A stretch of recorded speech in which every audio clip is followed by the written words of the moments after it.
being here on this snowy, slippery night. My name is Ann Rasmus. I'm Associate Director here. One of my favorite things that I get to do with the Y is shepherd our Art at the Y programming. And this is a really cool exhibition. I'm really glad to host it, and I'm really glad you're here.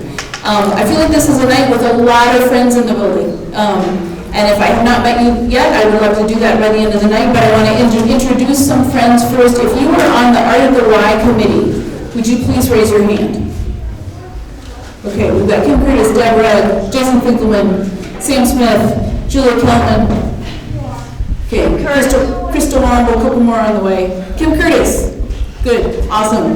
And if you are a board member of the University YMCA, would you raise your hand, please? Board members or staff?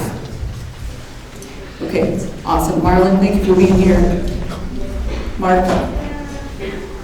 There are a lot of great people here tonight, and this exhibition is a project that has taken the work of a lot of great people, and I'm really humbled by the effort. What you see on the walls is just kind of a representation of a much larger, really important initiative that's happening, which I will not be the one to tell you about tonight, but we're going to hear from several different people, and I hope you can take a little time to listen to what they have to say and learn more about some really important work to get involved with here locally. So, we're going to start with, actually I'm going to start by thanking our partners. That's easy to forget. This Art of the Y is an initiative of the University YMCA, but we have great partners tonight. We have Cunningham Township, the U of I Department of Urban and Regional Planning, the School of Art and Design, First Followers, the Urbana-Champaign Independent Media Center, and Randolph Street Community Garden. Thank you to all of you guys for being involved to the extent that you are. And to the artists, if you are an artist and you're involved with the show tonight, can you raise your hand? We've got Joe Bolton. And I have a hard time pronouncing your name. Can you say it? Pio. Pio's work is on the back wall back there. It is beautiful. Angela Waarala is not here yet. I don't think her photography is there. We have Chris Evans here. Chris is going to be doing a real life drawing while we work. And Ibrahim is here this evening. So please take a chance to meet the artists while you're here as well. Okay, we want to say a special thank you to Representative Carol Ammons for being here. Thank you for being with us here tonight. We really appreciate it. Okay, with that, I want to turn it over to Shea Robinson.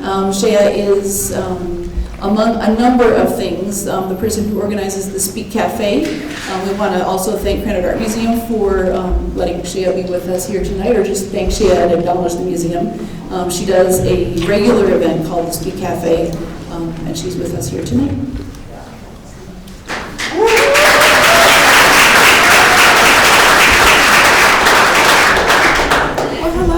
How are y'all? Good. Everybody good? Thank you guys for coming out tonight. I know it is not beautiful outside, but it feels so beautiful in here, so I appreciate everybody for coming. I have been doing contractor work with Cunningham Township since last summer, and I will always say that it's one of the best jobs that I've ever been a part of. I'm able to create events specifically for our participants who may not feel welcomed at other events. I want to make sure that they have a space where they feel safe and comfortable, and then I invite the community to come along and enjoy that space with them. And it's just been such a beautiful ride. I've met so many amazing people. I want to thank Danielle and Cunningham Township for allowing me to kind of spread my wings. I didn't know if I was ready for the job when I got it, and she has always encouraged me to be the very best that I can, and thank you. So a part of my story is, as a young girl, my mom had 5 children. She was a single mom, and you know, it gets really hard, specifically in the 90s, trying to raise your children. And when she was moving from one city to another, we experienced just like a period of being homeless. We actually lived in the Salvation Army for a while. It wasn't real long, but I just remember being in school and being embarrassed because I couldn't invite my friends to my house because I didn't really have one. And so the insecurities that may come with poverty and not having any place that you feel comfortable calling your home really does kind of play with the psyche, especially of young girls who, you know, want to have the nicest, you know, clothes and want to be viewed as the most beautiful girl. And when you don't have those things, it really does play, I think it plays with your emotions a little bit.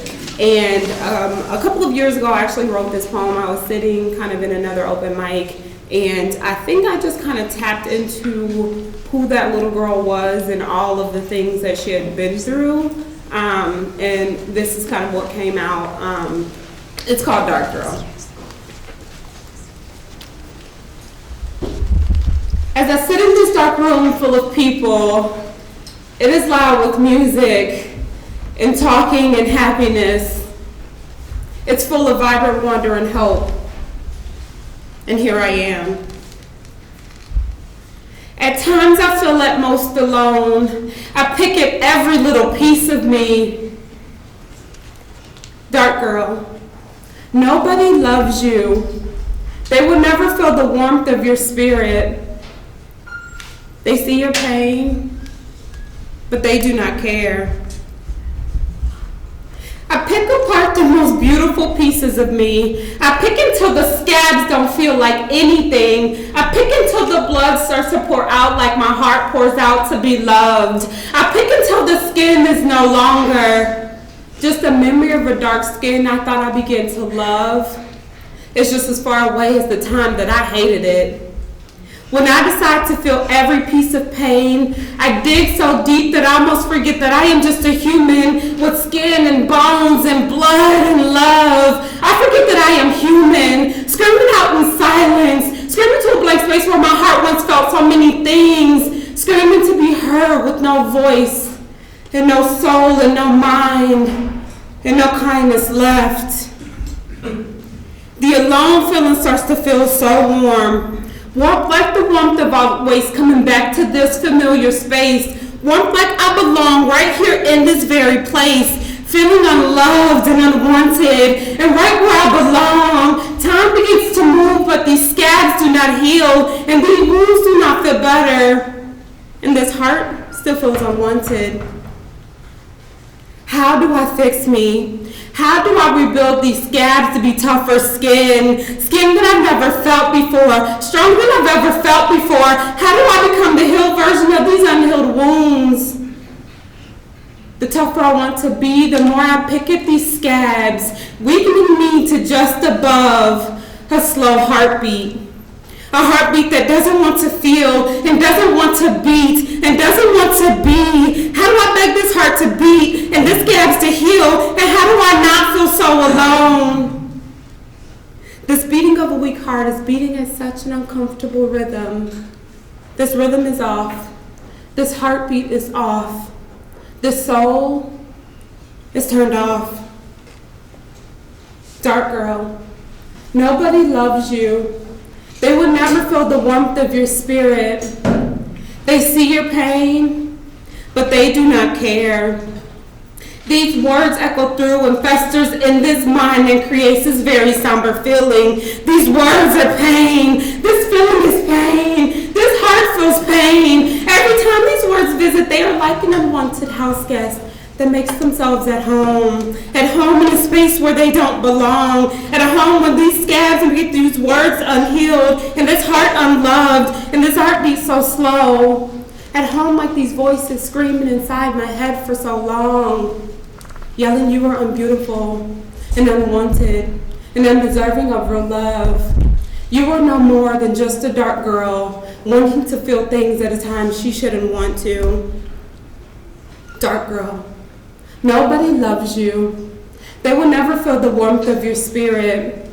They see your pain, but they do not care. I am somewhere between the beaming light whose energy affects those around and the darkness that consumes everywhere. It's these scabs and these words and these feelings that don't want me to shine. I am deserving and loved and wanted, but these hurtful words make me feel powerless. These demons inside my head make me feel like I am not the purest version of God, just a mere mortal begging to be what she already is. I am a light. I am of light. I am the light. Dark girl, somebody loves you. They will feel the warmth of your spirit. They see your pain, and they do care. Thank you.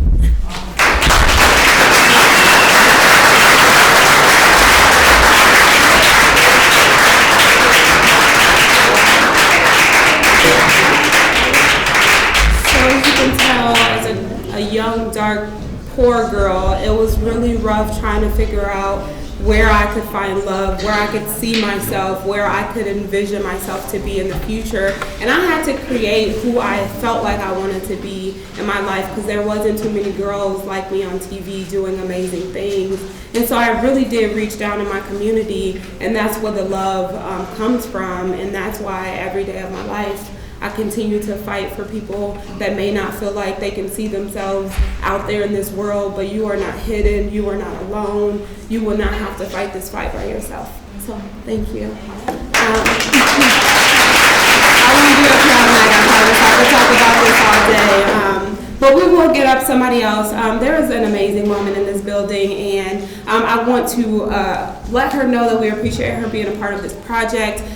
She has really given so much life to us. She has made sure she rallied us all together in a cohort, let's do this.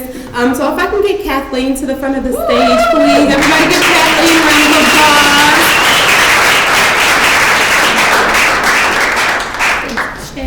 I haven't practiced on this mic like Shay has, but first of all, thank you everyone for coming, and we want to make sure, because it's getting super cold out, so if you have any winter outerwear, you could drop it off tonight here, or you could take it to Cunningham Township, 8 to 4:30, Monday through Friday, and donate things, or if you're in need of those things, you can contact Township.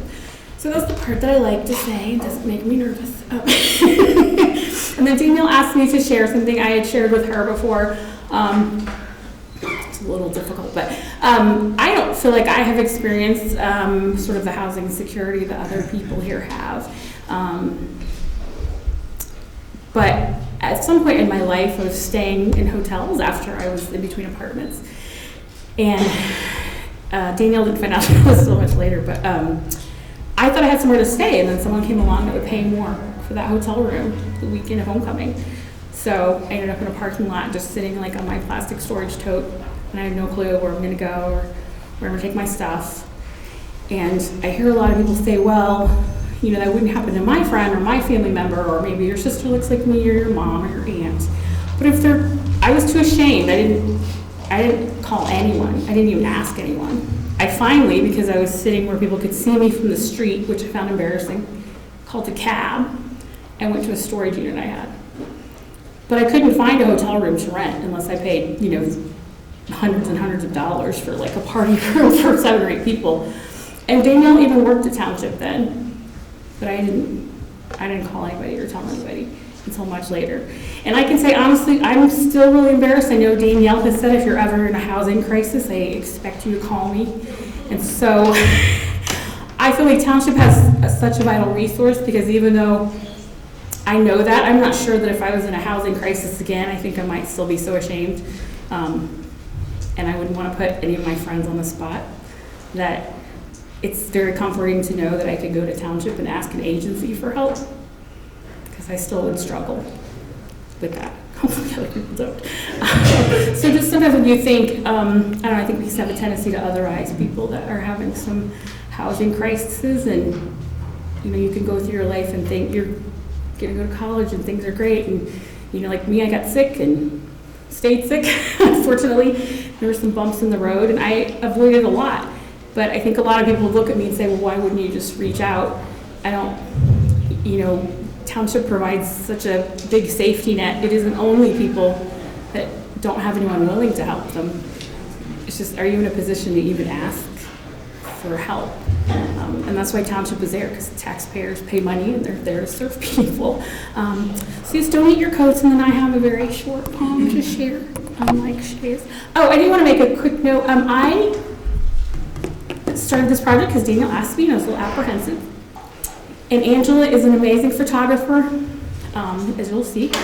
Besides her gorgeous artistry, it's just the emotional intelligence and sensitivity with which she treated all of us. I know we were all very moved by. I don't like having my picture taken, and discovered I had more issues with it than I realized trying to look at them. So I really appreciate Danielle and Angela have been very, Angela Waarala, if I pronounce it right. They've been very patient with me working my way through this process. So I have some text up, but I chose not to have my photographs, and that's just because of the content. Angela's work was really lovely, so I just want to thank her especially for her patience with that. I will have a short poem, not share. I found, for me at least, this journey has involved a lot of shame, and I can only be motivated sometimes to speak about it by Daniel's pep talks and a few other people, but mostly because I'm hoping it's beneficial to someone else. So when I considered whether to be involved in this exhibit or not, some of the feedback I got from other people is what inspired me to go ahead and do that. But this is relevant to the shame journey. Ministerial protestations, oppressed, worn away to whispers, muted to a mumble, suppressed to silence. Redemption, sparse solace and shame, safe skin from scar, buffers flesh from flame. Please remember to donate your winter outerwear. Hi guys. This is going to be a little bit harder because there's no light flashing in my face, so I get to see your lovely faces. Before I do my, I'm just going to do 2 poems. But before I do them, I want to say this project has really been amazing. It's not easy to tell one story, especially when it's involving trauma and difficult situations and being without a home. So I'm going to give it a go. The first poem is just kind of reminiscent of me coming out of the situation. I was homeless twice in my life. Once when I was in my 20s, living in a bus stop and on the street. And then the second time, which probably hurt the most, was with my children. So yeah, this one's called Eyes Open. I finally decided to open my eyes. The light was blinding, but I didn't let it steer me off course. I sat in it for a while. I allowed the quiet and the brightness bathe over me like an ocean wave. I let it pool around me like a puddle. I remained captured in its glow. Upon opening my eyes, I made a revelation, one that isn't very easy to forget. My shadow side wants me to be in the dark about it, stay in the comfort of the unknown. And as much as I would like to, I can't. Being in the light, while uncomfortable, is necessary for my survival. The key to the depths. Here, I cannot even hold my own hand. The static from the air won't allow an ounce of peace. I am, as they say, unfinished. Thank you.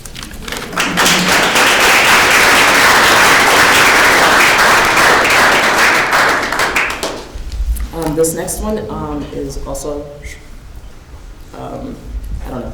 This one is talking about the period when I was actually homeless, when I was younger, and how that kind of affected me. And I decided to add, I sometimes pair songs with my poems because the songs kind of mean more with the poem. So I'm going to sing and then share my poem. Well, mijo, what are you doing? What did you do? Oh, Jesus. I love my baby. That's all right, don't worry about it. Well, mommy will go without being filmed. Okay, here we go. I got you, Phil.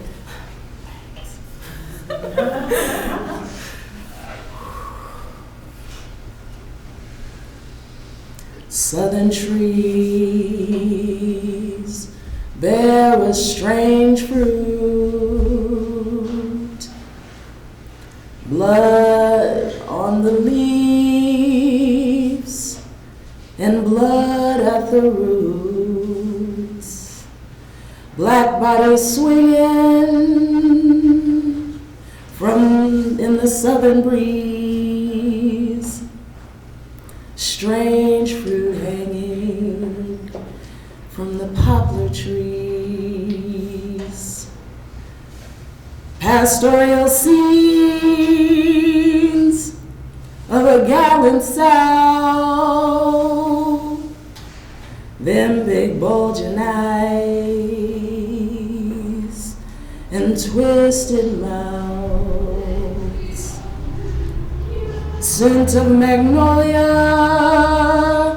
clean and fresh,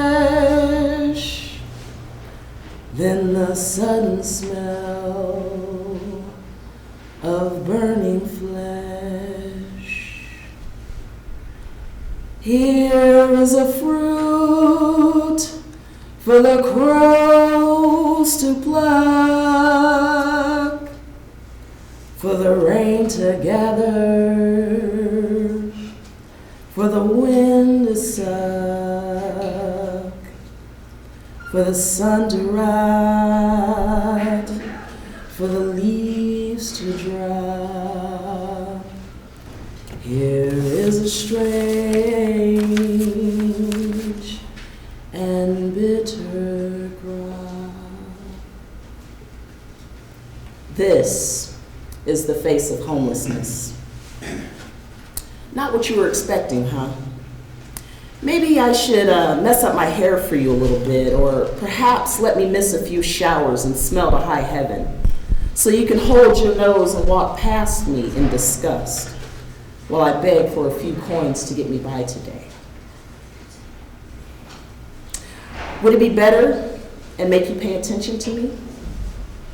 Or better yet, will that sympathy cause you to take stock and help me out of this life I found myself in?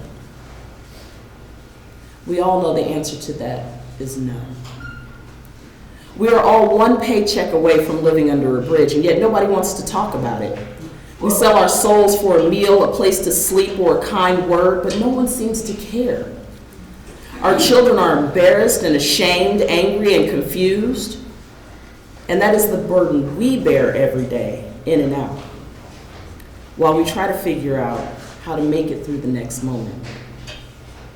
So we're judged because we choose to dress nice and speak with diction. We ask for help and are treated as lowly street dogs looking for scraps. We are marred and labeled and turned away because we don't look the part enough. Never mind, we hit every thrift store or free store so we can look like you. Just so we can feel like we have a little bit of dignity. And you say there's no homeless problem.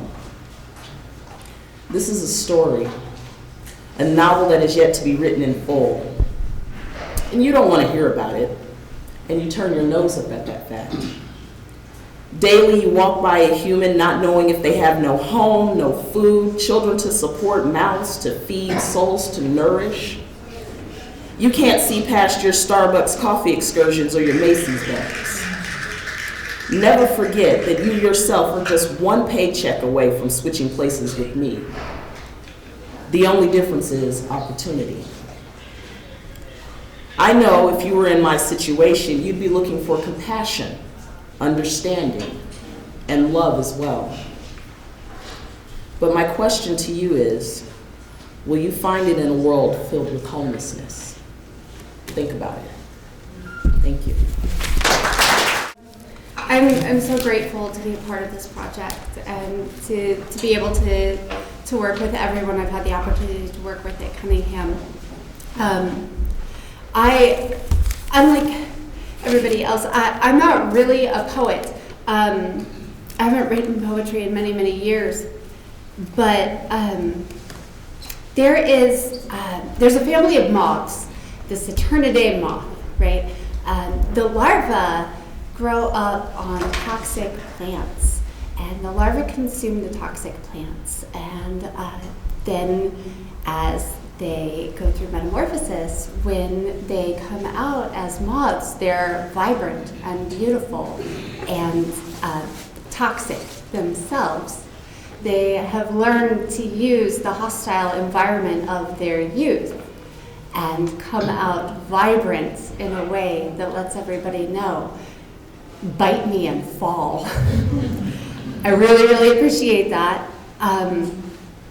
So since I am not a poet now, but I did write poetry in my youth when I struggled with homelessness, and you can read about my story back there a little bit.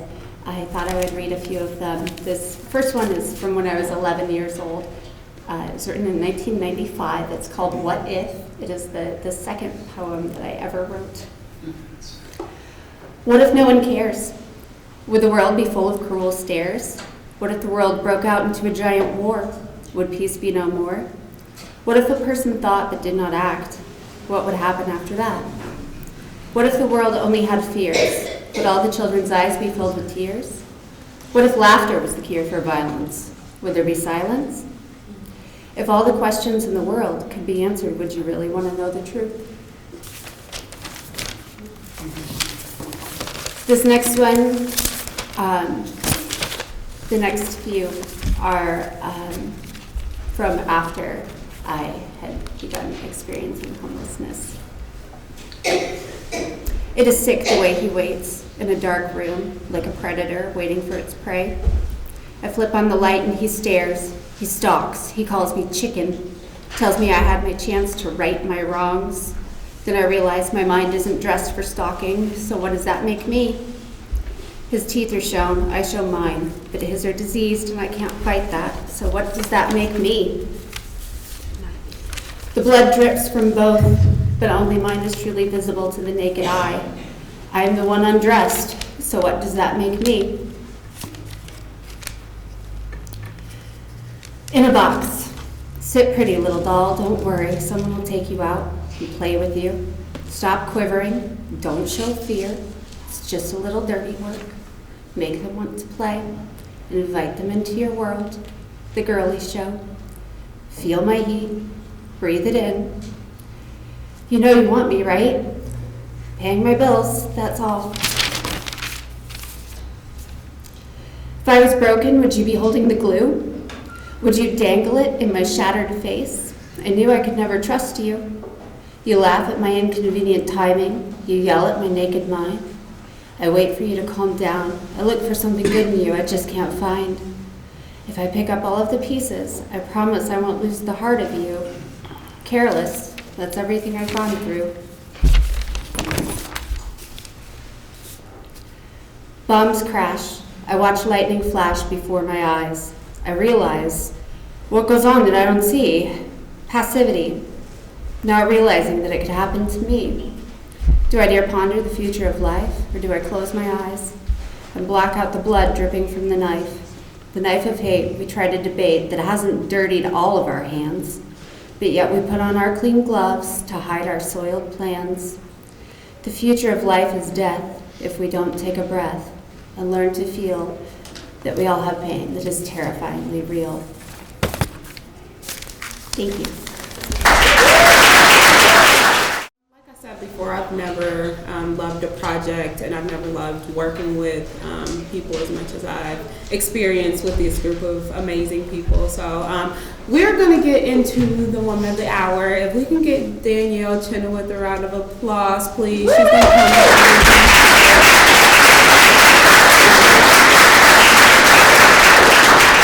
This is one of her projects, so she'll be able to tell you way more than I can about it. I'm feeling overcome. So I want to talk a little bit about well, first I want to say a few words about Township. Then I want to talk a little bit about what this is, this thing that you're seeing that is so strange, and the artwork and the folks and the collaboration. So first, Cunningham Township is a form of government. It's actually what government looks like when it works for people. And raise your hand if you live in the city of Urbana. Okay, so each of you, and you probably don't know this, either you pay through your rent or you pay through your taxes about $2.50 per person per month for Township. And what that does is it pools for the supervisor's side, which is my side. We also have the assessor. It's about $1 million of money that we can use to help our neighbors in times of crisis. Think of it like an insurance policy, right? Raise your hand if you've ever fallen on hard luck at some point in your life. Just had a bump in the road, something that was difficult, right? And so what we want is, we love that there are people who will just give through their churches, through their community organizations, through their nonprofits. We love this. And those things come and go, right? And sometimes they have this program, then they change it to that program. What we're trying to do at Township is to be that steady one-stop shop that helps people, and we refer to all the different agencies in town, and we also help folks. We have several programs. So we have a general assistance program. It's for folks who are unemployed or disabled waiting disability payments. We help about 100 people in a given month, and we help about 300-400 people per year. We also have a rental assistance program. This is new because 66% of renters in Urbana are rent burdened, which according to the federal government means that they are at risk at some point, as you know, Janelle and others were saying, a paycheck away, right, from devastation. So that's 66%. In Champaign, it's not much different, it's 62%. The national average is 50%, which is terrible, right? But even in our own community, we don't really see what's here. So essentially, we provide a check to bail someone out at once every 2 years if they get behind on rent. And it's almost always a medical payment or a car breaking down or a family crisis, right? And so we provide up to $600 to keep people in their housing so they're not having to have their entire life upended. When I was 16, my parents kicked me out of the house because I had a party at the house. Okay, maybe they should have, but I was gone for about a week. When I was in college, I went to visit them and we had a fight. We had a fight over sexual orientation issues, and we had a fight over the fact that I told them I'd never marry anyone. And so they kicked me out of the house. And so I hitchhiked for, 2 or 3 weeks and panhandled and, was able to like make my way, right? And I've had a lot of support in my life, but it's those moments when, I went to graduate school and I found out that my landlord, who had taken all of my money, was not my landlord. He was a guy who was squatting in the space in Brooklyn, and he had taken everything, and I found myself homeless in New York City. Now that was really effing scary, right? So these things happen, and the issue is because our communities are either dealing with a lot of poverty, or our families are somewhere else, or we don't have families that are safe, right? For all the above reasons, this whole idea that your family is supposed to take care of it is great for some people, but it doesn't work out for everyone. It's not always the safest option. And some of Stephanie's work really speaks to that, and I appreciate you so much, because oftentimes we blame people as a society for the choices we make. But one of the things that you've said to me it just rings in my ears, is that when people make choices, they are actually making the best choice for them. And if they make a choice that appears to put themselves in harm's way, you should ask, what was the alternative? Right? And what was the system that created that alternative such that they ended up making this different choice, which was actually a better choice for them, right? How is that a better choice for a 15-year-old, for a 14-year-old? So Cunningham Township has that rental assistance. It's a piece of the puzzle. We also provide grants to the YMCA for your immigration work here, and we provide grants for a number of community organizations, Courage Connection, People Assuming Control of Their Environment, Healthcare Consumers, and others. So I wanted to just point out, we've done a lot of research on local issues of poverty and homelessness, and there's a little brief sheet over here. When you go get your baby carrots, you could pick up a brief sheet. It's taken a lot of time to make this powerful pack 2-pager or 1-pager, but I would encourage you to look at some of the statistics around poverty and housing insecurity in our community. Okay, so lastly, I would like to basically say that what what you see here is largely the product of us realizing that when we sit at the table of a number of different agencies in town talking about issues of housing and homelessness, those tables don't seem to be informed by people who have been through it. And that's the phrase we use, right? Because it's like people have different ideas of what is homelessness. Is it high definition? Is it bikini vento act? You know, but we just say you've been through it, right? You've been through a difficult time. And so we created, and this was honestly a Stephanie's vision, and I want to give her credit for this. She really said, this, I remember you were sitting at the front desk, and I was like, God dang, this group that we meet with is like making me crazy. I do not understand how we can move this in the direction. And you said, wrong voices at the table. We need to get the right voices at the table. And I was like, click, yep, okay, so we switched. We dissolved the group we were convening of government leaders and whatnot, who are important, but they should come second. And we created a housing cohort. So Janelle is part of the housing cohort, Kathleen is part of the housing cohort, Stephanie is part of the housing cohort, Shafina, raise your hand, was a student, is a student here at Urban Planning, and she helped to work with our cohort last semester. Don't know if the other students who are in our group are here, but if you were part of the Ken's Urban Planning class, raise your hand. I know you were involved with different organizations. Okay, great. And who am I missing? Shaya. Shaya is part of our housing cohort as well. And so essentially, we've created a group of folks, and Kathleen has really taken leadership in making a Facebook group and, you know, having a space where we can support each other and have conversations and, you know, get rides across town when because that's important on a cold night. So that group, we now meet, we have lunch together, and we envisioned the exhibition that we had at the IMC. And the group also realized this exhibition tonight. And so everything that's here, we've talked through the pieces. What did we want to include? Did we want to include men's stories? Did we want to include first followers? How do we bring in Joe's work, which is an amplification of voices and perspectives? How do we bring those pieces in? Lastly, I think there's Ken Salo is our partner in doing this exhibit. And I really want to give a shout out to Anne. Anne, where are you? Okay, Anne, I knew of Anne, but I didn't know Anne until we started this work. But she is amazing. So we were texting at 12 o'clock at night. We were working out the details of this piece. Anne is just phenomenal. And she really curated with the housing cohort this piece. So if you're like, wow, this is amazing, you can tell Anne because she's a big piece of helping make this happen. Lastly, I will say, when my call to you, my call to action is this is 2020, y'all. So first, if you're not registered to vote, better come talk to us at Township. We will get you registered.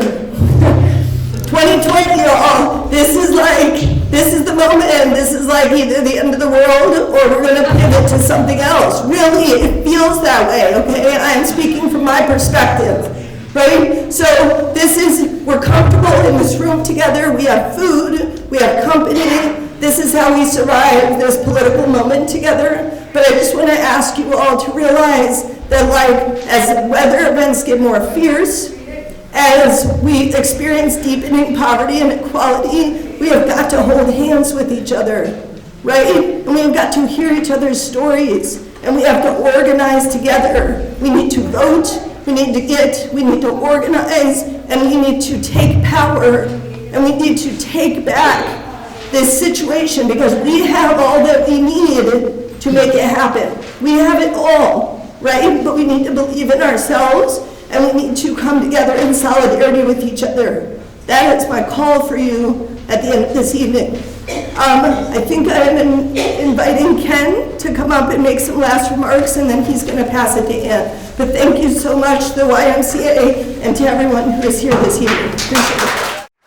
Thanks, Danielle. How's everybody doing? Great. So I just want to add on, this is an amazing exhibition just to celebrate and recognize some of the sojourners and fellow travelers in the room. Again, just a huge shout out to Anne.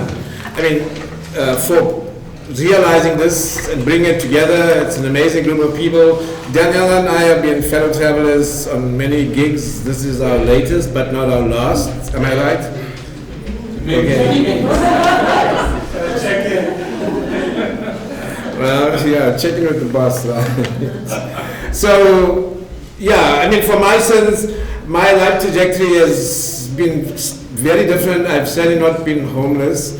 I'm certainly not an accomplished poet by any sorts, but I've experienced insecurity, as my elders would say. I mean, I've been a pariah in the land of my birth, so I know what it feels like being an outcast. But I think one of the key lessons I learned in the trenches, and again, Janelle, you reminded me of the poem last time. I was so hoping you'd do that.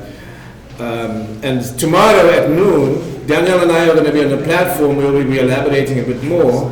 But to cut to the chase, one of the things I learned midway after, graduating in law school at a university on the Hill was in hanging out with poor people. And this guy told me, well, we're not, we're poor, but we're not stupid. All right, and that kind of stuck with me for a long time, meaning that people can't think, and in fact, they actually are the ones who think through their problems themselves, all right, and capable of acting on that. And to put it in more sort of political terms, it means that, as some people would say, we have to, if you want to return to the source, and the source is that the power is actually with us, all right, as a collective, and then begin to kind of build the base. So a little bit of reflection on that tomorrow, but the course I put together where we collaborated was something we called story mapping for community power. And the idea was, in my teaching, and I'm sure there are sojourners here who, the numbers are important, but they don't quite cut it or make it. The thing that really connects us as humans, I think, are storytelling, right? In fact, that's one of the quintessential conditions of being human, is being able to tell stories, because that's really the thing that sort of moves. So part of this project was a collaboration in getting out and highlighting the untold and silenced stories, right? And the exhibition and artifacts you see here are just that. They're artifacts of a collaborative and hopefully an ongoing collaboration. Our idea is that we'll have dialogues on these topics at least at 2 more sessions down the track. So I think, just to echo Danielle about the urgency of the times, I mean, in addition to the sort of, environmental catastrophe, there is something deeply disturbing about a society, all right, there's so deep, such deep inequalities, but there's such silence about the poverties and the trauma, especially around homelessness, right? Or as I think people in South Africa call it, houselessness, or more importantly, propertylessness, meaning you don't count if you don't have property. So that's actually very problematic, right? That there's a society that has a silence, around that. And as King would say, there's this call for an evolution of values, right? About how we differently value things. Anyway, I'll be amiss if I don't recognize some of the folks in the room who are not here. So our students, and some of them are here, Kairen, Avinan, Shafinaz, Pio, just show of your hands. All right, they are. Yeah. Did I miss that? So please hit them up if you want to know all the details. It's not me, it's their work. We were also fortunate with 3 Afro-Brazilian students last year, Dandara, Ezequias, and Leonardo. All right. No, he wasn't the artist, but he was from Brazil. So anyway, a shout out to them as well. We worked with, in addition to the Cunningham Township, we worked with the First Followers group, of which I see Vince Sanduro back there. And at a later stage, we'll have a video looping here of Vince's amazing story. All right, that'll move you to tears. Then we First Followers, and then Vince's son. All right. So I saw Marlon and DeAndre, but I think they may have left, yes? So, all right, and then, I'm not sure why, but Mother Dawn Blackman, I'm not sure who in the room doesn't know of her. All right, she's this amazing, what people call collective or community mother. You can never get hold of her because there's always people at her strings. All right, so you'll find her in the basement of the church with the brethren anytime after school is out, because that's where latchkey kids go. All right, and they get a meal and they get homework help and stuff like that. So probably that's why she's not here. But at the back is an exhibition of Afro-Brazilian dolls, and there's a long story about that if you watch the video, and there's Kente cloth, so that's her imaging of the idea of collective or mothers. And again, I mean, there's no more traumatized figure, I guess, in American, social history than the slave mother, right? I mean, being, having your children torn away from you as a commodity for sale. So, and there's a lot of, poets around there. But Dawn could have, I think these dolls hark back to the idea of that painful period of separation. So slavery and motherhood. So anyway, Mother Dawn Blackman, she also, amongst other things, runs the Randolph Street Community Garden. Of course, the township does amazing work, and I think I just saw on your post now, you're getting your seed beds together with Solo Gratia. So, I mean, really what it's about, food and, shelter and being kind. And so, I mean, I'll end up this way. That's one of the sort of philosopher revolutionaries that I helped with in response to a question of what is socialism, and everybody went into Marxist, Leninist, visions, and he basically reduced it down to a language which basically said, it's as simple as feed the hungry, clothe the poor, and house the homeless. That's it. Thank you again, Ken. So we actually have a really special performance. If I can actually get Representative Carol Ammons to the front of the stage, everybody give her a warm welcome.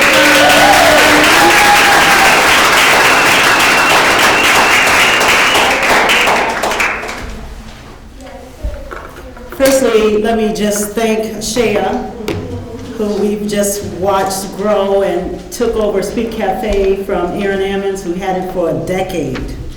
10 years he did that every single month for 10 years. So in his absence, I want to share a poem that he and I wrote that is relative to what we're talking about today. Let me just say, growing up, a single mother with 3 children, we moved quite frequently, so frequently that I didn't have childhood friends.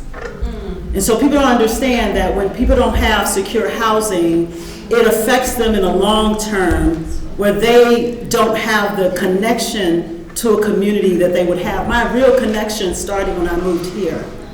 And so there are people in this room that have been longtime friends of mine and my husband's, and I appreciate that because that replaced the longing and the missing that happened from housing insecurity as I grew up. My husband and I wrote a poem that fits exactly to what Professor Salo just presented about the need for us to actually be socialists. And I'm going to say the very dirty word.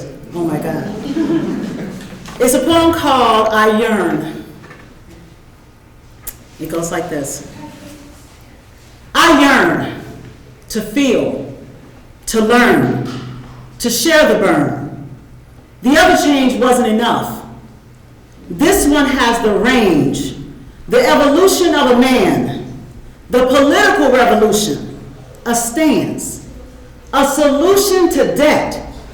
What is debt? Slavery. I yearn to have fertile soil, clean water, and clean air, to breathe like Eric. I'm a gardener too. You are the same. Say her name. You miss her, huh? Me too. I yearn for a society that does not make me want to holler. You pay her 63, 75, 89 cents, anything but her whole damn dollar. I yearn a little, maybe a lot, to have a home and not just a spot. To have health care, a caring doc, and a heart that won't stop beating. For the people, It's always for the people. We, the people, exactness, life, liberty, and the pursuit of happiness. But why do we lack this still? Why does our government kill? I yearn for a nation to bequeath, to drive over well-made bridges that don't have the homeless sheltering underneath. Are you feeling the burn yet? I yearn for you to feel this burn and disrupt this monopoly. If only billionaires can live on Park Place and Boardwalk, then this is an oligarchy. And we work too damn hard for that. Check the record. 50 years. It'll show you who has your back. Be a spectator and get the dictator. Look through the prism and get incrementalism. Or call the audible. It's plausible. Let's do mission possible and feel the burn.